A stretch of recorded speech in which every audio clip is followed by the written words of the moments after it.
ये हमारे कुछ एक्सेप्शंस हैं जिसको हम जो है जिसमें हम सुपरपोजिशन थ्योरम को अप्लाई नहीं कर सकते। क्या क्या एक्सेप्शंस हैं देखो। क्वेश्चन 1 है जिसमें हमारे पास दो वोल्टेज सोर्स सेम वैल्यू के पैरेलल में दिए हुए हैं और कहा गया है कि करंट आई निकालिए। अब देखो आपको सीधा सीधा पहले पता चल रहा है, अगर मैं एक बार में एक वोल्टेज सोर्स लेता हूँ तो ये वाला वोल्टेज सोर्स मुझे शॉर्ट करना पड़ेगा। इसके लिए अगर मैंने ये शॉर्ट किया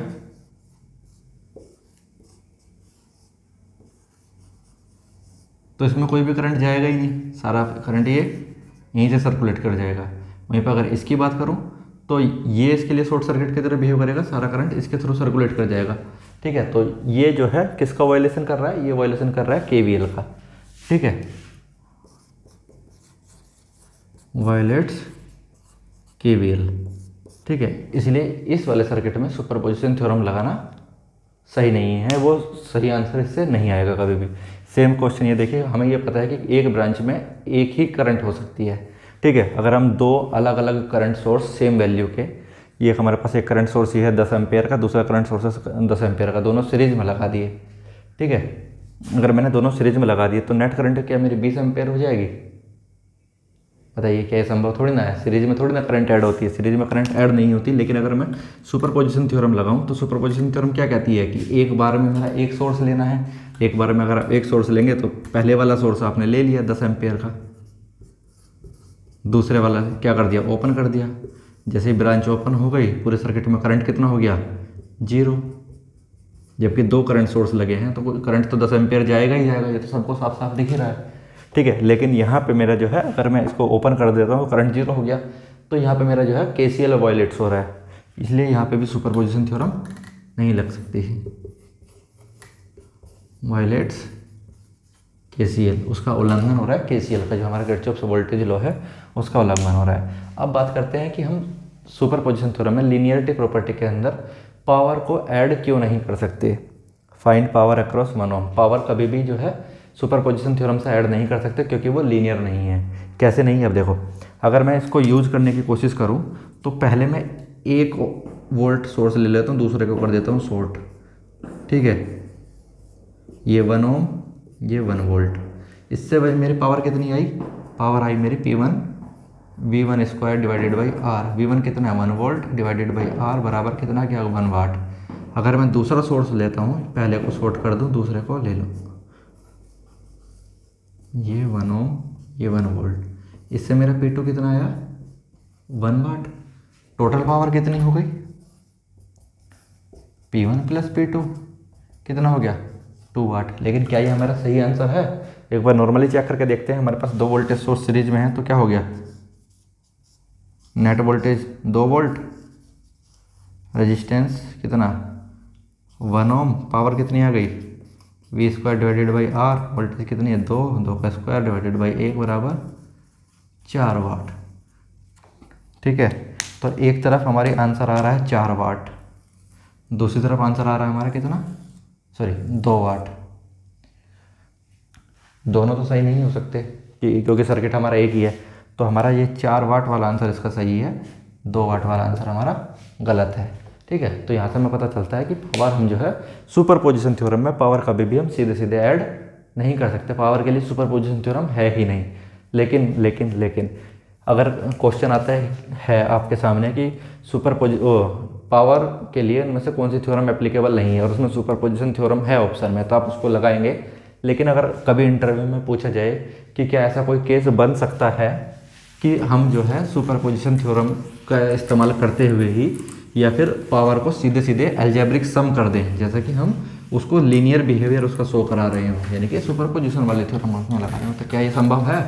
तो हाँ, ये एसी के केस में हमारे 2 केस ऐसे बनते हैं जहाँ पे ये चीज़ संभव है। कैसे संभव है, देखो अगर मैं कहूँ मेरे पास ये एक करंट है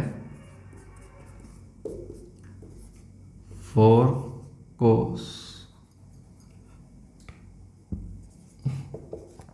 4 sin 50t plus 8 sin 60t। देखो इसमें क्या है कि फ्रीक्वेंसी अलग अलग है, केस 1 या फिर एक्सेप्शन 1 व्हेन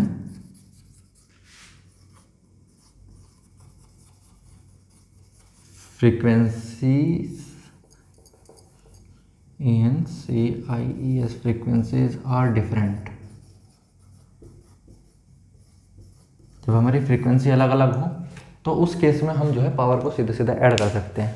कैसे ऐड कर सकते हैं? हमारी करंट आ गई, मैंने कहा कि मेरा जो रेजिस्टेंस है वो 1 ओम है, 1 ओम है, तो पावर मुझे पता है कितनी है, I²R। ठीक है, एक बार अलग अलग करके ऐड करके देख लेते हैं, एक बार एक साथ करके ऐड करके देख लेते हैं। ठीक, अगर मैं इसकी RMS करंट निकालूं तो IRMS कितना आ जाएगा मेरे पास, 4/√2 का स्क्वायर प्लस 8/√2 का स्क्वायर का अंडर रूट, ये आ गया इसकी RMS वैल्यू 16/2 प्लस 64/2,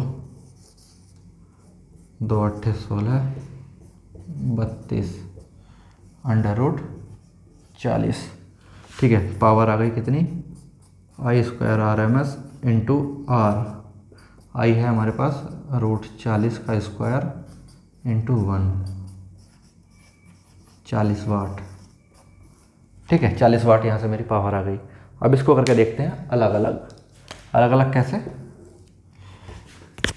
इसको मान लिया हमने I1t, इसको मान लिया I2t। ठीक है, तो I1t अगर मेरे पास 4 sin 50t है तो इसकी वजह से पावर मेरी कितनी होगी, P1। तो पहले मैं IRMS निकाल लूँ। IRMS आ गई मेरी I1RMS 4/√2। ठीक, और P1 आ गई मेरी I1RMS का स्क्वायर इंटू R की तो वैल्यू 1 ही है, 4/√2 का स्क्वायर गुना 1, कितना गया 16/2 बराबर 8 वाट। और अगर P2 निकाला जाए तो सेम आ जाएगा 8/√2 का स्क्वायर गुना 1 बराबर 32 वाट P2। और पावर आ गई है मेरी P1 प्लस P2, तो 8 प्लस 32 बराबर 40 वाट, जो कि मैच करती है मेरी टोटल पावर के सम के साथ। ठीक है, तो मेरा एक केस एक्सेप्शन तो ये बनता है कि अगर मेरे पास 2 अलग अलग फ्रीक्वेंसी की करंट हैं तो मैं उनमें करंट पावर को अलजेब्रिक सम करके सेम आंसर ला सकता हूँ, जैसे हम जो है इक्विवेलेंट का लेके आएंगे। ठीक है, तो ये एक्सेप्शन है सुपरपोजिशन थ्योरम का, कि सुपरपोजिशन थ्योरम वैसे तो पावर के अलजेब्रिक सम को अलाउ नहीं करती, लेकिन 2 एक्सेप्शन बनते हैं। एक तो जब एक्सेप्शन 1 क्या है कि जब उसकी फ्रीक्वेंसीज अलग अलग हों। एक की फ्रीक्वेंसी 50 रेडियन पर सेकंड है, दूसरी की फ्रीक्वेंसी कितनी है 60 रेडियन पर सेकंड। ठीक है, अब आप कहोगे कि अगर फ्रीक्वेंसी अलग होने से क्या फ़र्क पड़ रहा है, अगर इनकी फ्रीक्वेंसी सेम होती तो क्या आंसर सेम नहीं आता? देखो, अगर फ्रीक्वेंसी सेम होती तो ये वाला पार्ट तो सेम ही रहता, या फिर ये वाला पार्ट ही सेम नहीं रहता। चेक करते हैं एक बार फ्रीक्वेंसी सेम करके कि क्या फ्रीक्वेंसी सेम होने पे आंसर कुछ बदल जाता।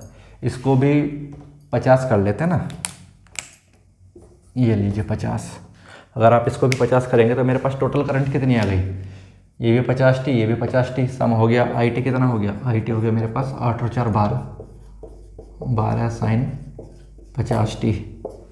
IRMS हो गया मेरे पास 12/√2, और पावर आ गई मेरी IRMS का स्क्वायर इंटू R, 12/√2 का स्क्वायर गुना 1, 12 का स्क्वायर 144, √2 का स्क्वायर 2, 72 गुना 1 बराबर 72 वाट। अगर मेरे पास फ्रीक्वेंसी सेम होती तो मैं पावर का अलजेब्रिक सम नहीं कर सकता हूँ। ठीक है, क्योंकि अगर मेरे पास पावर की फ्रीक्वेंसी सेम होती है तो मेरा आंसर तब 72 वाट आएगा। ठीक है, फ्रीक्वेंसी अलग अलग होगी तो मैं अलजेब्रिक सम कर सकता हूँ, इस एक्सेप्शन को ध्यान रखना है। ठीक, एक एक्सेप्शन और बनता है, वो एक्सेप्शन बनता है फेज डिफरेंस का। फेज डिफरेंस का कैसे,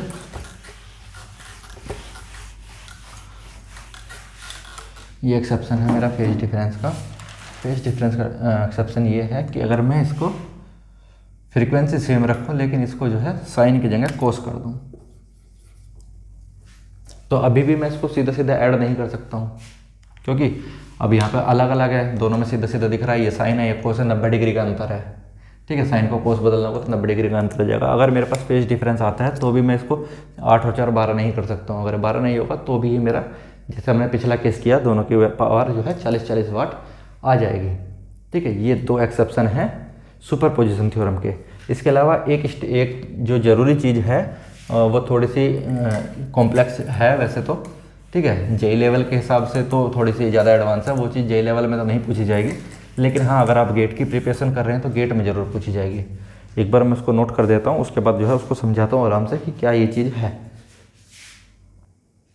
देखिए वैसे तो ये क्वेश्चन है, लेकिन हमारे समझने के लिए कंसेप्ट है। ये क्वेश्चन क्या कहता है कि एक डीसी सर्किट है जिसके अंदर बहुत सारे रेजिस्टेंस लगे हुए हैं, one of which is indicated as R resistance. ठीक है, इसका एक डायग्राम मैं बना लेता हूँ कि हमारे पास एक ये सर्किट है, इसके अंदर बहुत सारे रेजिस्टेंस हैं, हमें नहीं पता कितने हैं, इन्होंने कहा कि बहुत सारे हैं तो हमने मान लिया कि बहुत सारे हैं। इसमें से एक रेजिस्टेंस आर ओम लगा हुआ है, रेजिस्टेंस आर ओम को बाहर दिखा देते हैं। ठीक है, रेजिस्टेंस आर ओम लगा हुआ है। ठीक है, और क्या लगा हुआ, 2 डीसी सोर्सेज लगे हुए हैं, पोलैरिटी कुछ भी हो सकती है। एक हमारा डीसी सोर्स है V1, एक डीसी सोर्स है V2। ठीक, इसकी पोलैरिटी ऐसे भी हो सकती है, इसकी पोलैरिटी ऊपर ऐसे भी हो सकती है। ठीक है, हमें क्वेश्चन में नहीं दिया हुआ कि कौन सी की पोलैरिटी किस तरफ है, तो हम इसकी पोलैरिटी का साइन प्लस माइनस दोनों लेके चलेंगे। ठीक है, कि करंट हमारी फॉरवर्ड भी हो सकती है, बैकवर्ड भी हो सकती है। The power consumed by resistance R is P1 when first source is acting alone. जब हमारा सिर्फ और सिर्फ V1 सर्किट के अंदर एक्ट कर रहा है, V2 को हमने शॉर्ट किया हुआ है, तब इसके रेजिस्टेंस R के अक्रॉस कितनी पावर मेरी खर्च हो रही है, P1। मैंने कहा इसके अक्रॉस मेरी करंट जा रही है I1। अगर मेरी करंट I1 जा रही होगी जब सिर्फ V1 मेरा एक्ट कर रहा है, तो I1 मेरी कितनी होगी, इसको निकाल लेते हैं।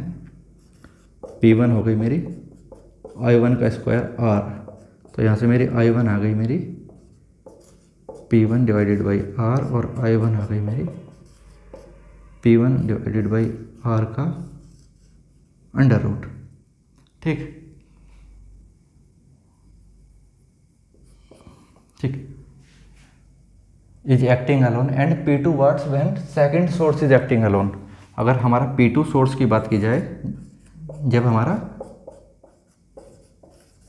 उसमें करंट जा रहा होगा I2, जब सिर्फ हमारा ये वाला सोर्स काम कर रहा है, ये वाला सोर्स नहीं है सर्किट के अंदर, तो इसके अक्रॉस करंट I2 जा रहा है, जिसकी वजह से जो मेरी हीट बन रही है I2R, वो बन रही है मेरी P2।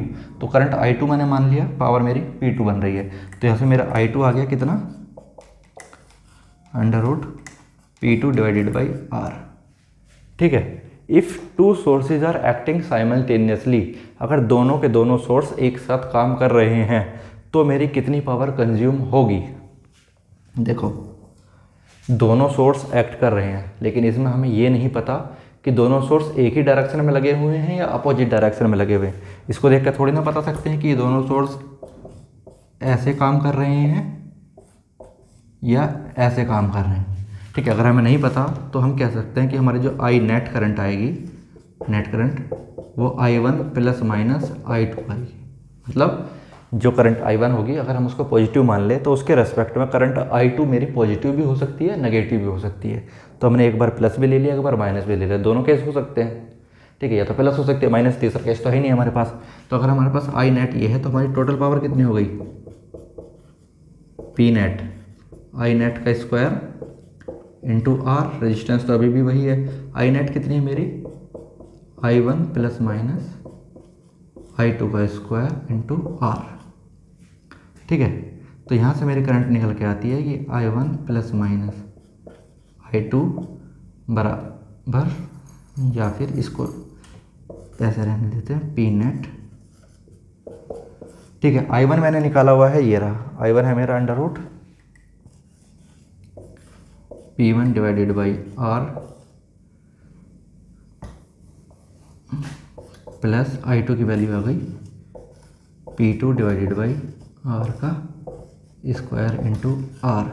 ठीक है, अब स्क्वायर भी है, रूट R भी है, तो R तो कैंसिल हो जाएगा, अंदर कितना बचेगा, root P1 plus minus root P2 का स्क्वायर। अब ये आपके लिए बहुत बहुत बहुत इम्पोर्टेंट स्टेटमेंट निकल के आता है कि कभी भी अगर किसी सर्किट के अंदर दो या दो से ज़्यादा सोर्सेज लगे हुए हैं और उसमें से क्या क्या एलिमेंट है हमें नहीं पता, तो उसकी नेट पावर कितनी आएगी, under root P1 plus minus under root P2।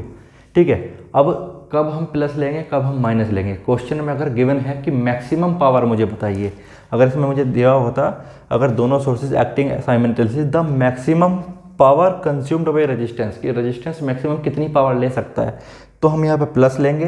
अगर पूछा जाए कि द मिनिमम पावर कंज्यूम, तो हम यहाँ पे माइनस लेंगे। इसको मैं लिख देता हूँ एक बार कि प्लस साइन कब लेंगे, प्लस लेंगे फॉर मैक्सिमम पावर,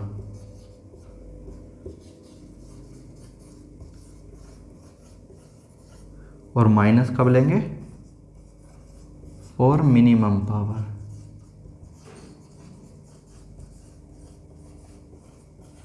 ठीक है,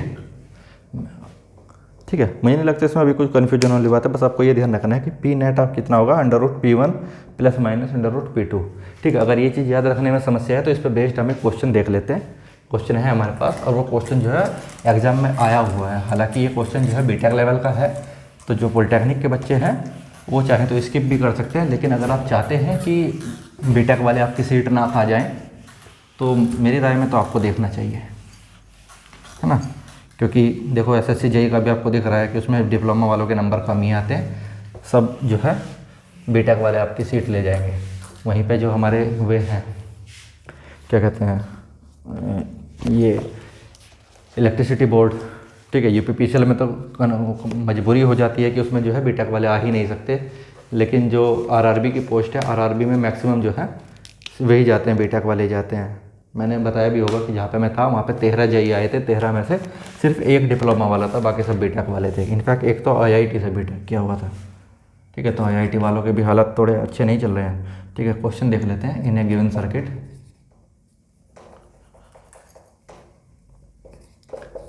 इन द गिवन सर्किट, ठीक है, इसके लिए भाई देखो नोट्स बना के रखना, क्योंकि अगर तुमको कभी दोबारा पढ़ने की जरूरत पड़े तो अब थोड़ी ना सारी वीडियो दोबारा देखोगे। The power consumed by resistance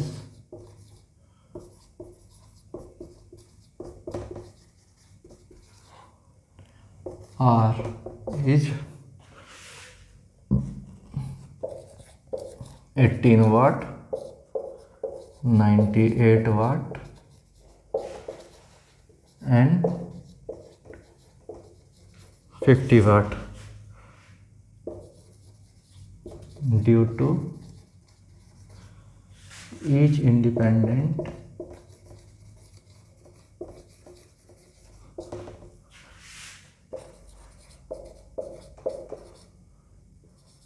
source acting alone। देखो, जिसको अगर किसी को इंग्लिश में प्रॉब्लम है तो देखो मैं सारी चीज़ें तो ज़्यादातर हिंदी में ही बोलता हूँ, सिर्फ लिखता इंग्लिश में हूँ, तो मुझे नहीं लगता यार देखो इतनी प्रॉब्लम आनी चाहिए, लेकिन फिर भी अगर प्रॉब्लम आ रही है तो मुझे बताएं कि किस चीज़ में प्रॉब्लम है, मैं जो है उसको सोल्व करने की पूरी कोशिश करूँगा।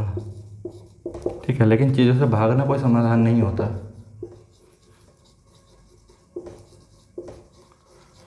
Simultaneously then maximum and minimum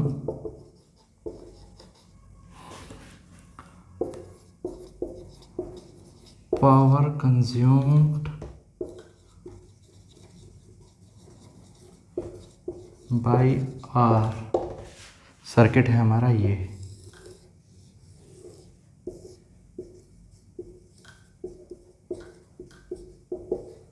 resistive network हमारे पास है जिसमें हमारे पास एक वोल्टेज सोर्स ये लगा हुआ है, एक वोल्टेज सोर्स ये लगा हुआ है और एक वोल्टेज सोर्स ये लगा हुआ है।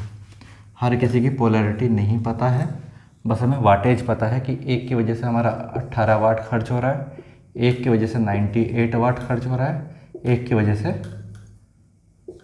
50 वाट का खर्चा हो रहा है। ठीक, देखा क्वेश्चन में क्या कह रहा है कि इस सर्किट के अंदर power consumed by resistance R, जो रेजिस्टेंस आर के अक्रॉस जो मेरी पावर खर्च हो रही है वो 18 वाट इस एक सोर्स की वजह से, 98 वाट 98 वाट दूसरे सोर्स की वजह से और 50 वाट तीसरे सोर्स की वजह से जो है अलग अलग खर्च हो रही है जब मैंने इन तीनों को एक एक करके चलाया। लेकिन अगर मैं तीनों सोर्स को एक साथ ओपन कर दूं तो मेरी मैक्सिमम और मिनिमम पावर कितनी खर्च होगी। पिछले वाला क्वेश्चन याद है ना, उसमें अब हमने पावर का फॉर्मूला कितना निकाला था, पावर का फॉर्मूला निकाला था मैंने P net under root P1 plus minus under root P2 plus minus under root P3 का स्क्वायर, यही फॉर्मूला था। ठीक है, अब अगर ये फॉर्मूला आपको याद है तो इस क्वेश्चन को आप कर ले जाएंगे, अगर नहीं याद है तो हो सकता है तब भी आप कर ले जाए, लेकिन कम से कम 5 से 10 मिनट आपको लग जाएंगे। अब जिस क्वेश्चन में आपको एक क्वेश्चन को करने के लिए 40 सेकंड मिल रहे हैं, उस टाइम में 5 से 6 मिनट किसी भी क्वेश्चन को देना बेवकूफ़ियत है। ठीक है, उस क्वेश्चन को छोड़ देना ही ज़्यादा बेहतर है। ठीक है, अभी देखो यहाँ पे P1 मुझे पता है कितना है, 18 प्लस माइनस ये 98 और ये 50। ठीक है, ये आ गया मेरा पी नेट। अब बात आती है कि मुझे मैक्सिमम पावर निकालनी है। मैक्सिमम के लिए तो क्या करूँगा, मैं प्लस साइन लूँगा, प्लस साइन ले लिया, प्लस 18 प्लस 98 प्लस 50। ठीक है, सारे प्लस कर दिए, ऐड करोगे इसको सोल्व करोगे लगभग 450, ये 450 वाट की पावर आएगी। इसको सोल्व कर लेना, ये तो बेसिक्स मैथ है। ठीक है, अगर मैं पी मैक्स की बात करूँ, अगर पी मिनिमम की बात करूँ तो पी मिनिमम में मेरा माइनस साइन मुझे आएगा, लेकिन किसको किससे में से माइनस करूँ ये थोड़ा सा डाउट आ जाता है। तो उस चीज़ के लिए क्या करना है आपको, आप उसको जो है अवरोही क्रम में लिखिए, डिसेंडिंग ऑर्डर में लिखिए। इसमें जो सबसे बड़ा है उसको सबसे पहले लिखिए, बाकी सबको माइनस कर दीजिए।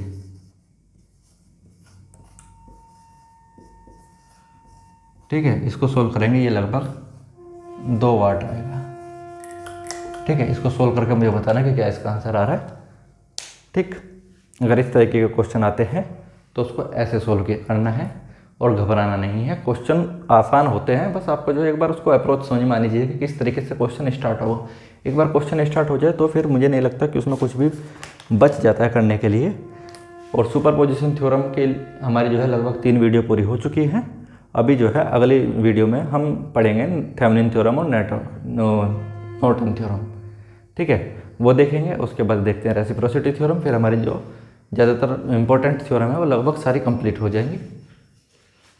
बाकी फिर देखते हैं क्या चलता है।